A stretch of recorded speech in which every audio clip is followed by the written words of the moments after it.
सपना हो गईले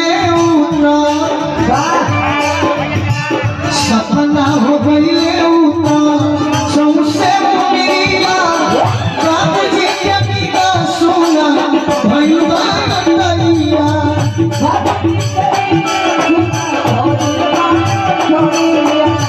बाबूजी के बिना सोना भइलबा नैया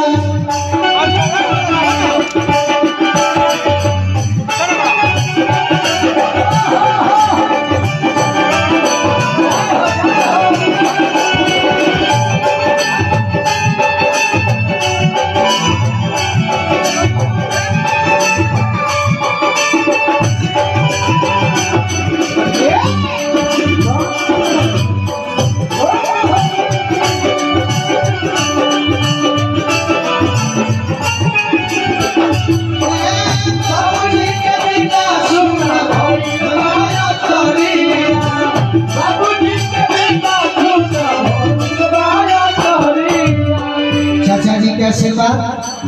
हजारों हजार रुपया के मिलन बार बार प्रणाम करो पद प्रतिष्ठा करो हो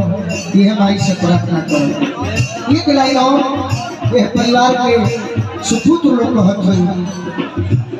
कोई सुन लिखल या विधि के विधाना काहे न निकलल पहिले हमरे गाना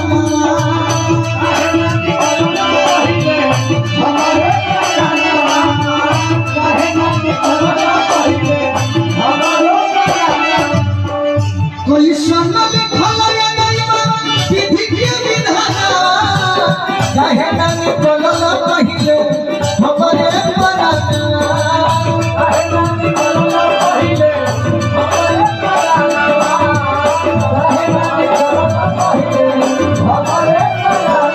हीरा राय जी के समधी जी शत्रुघ्न राय जी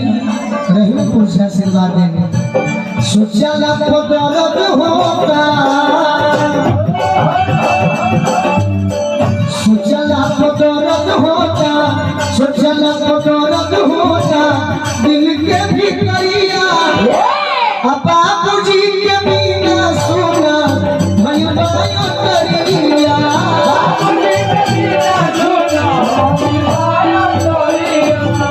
सोची सोची बड़ी से हमरो नजरिया सोची सोची बड़ी से हमरो नजरिया बाबूजी के बिना सोना भइलबा नैया बाबूजी के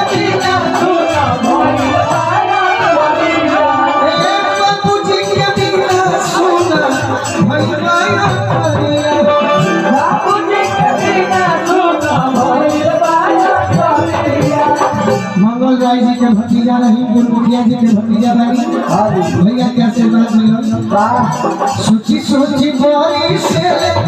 सोची सोची बोरी से हमरो नजरिया बाबूजी के बिना सुना भइल बाया तरिया,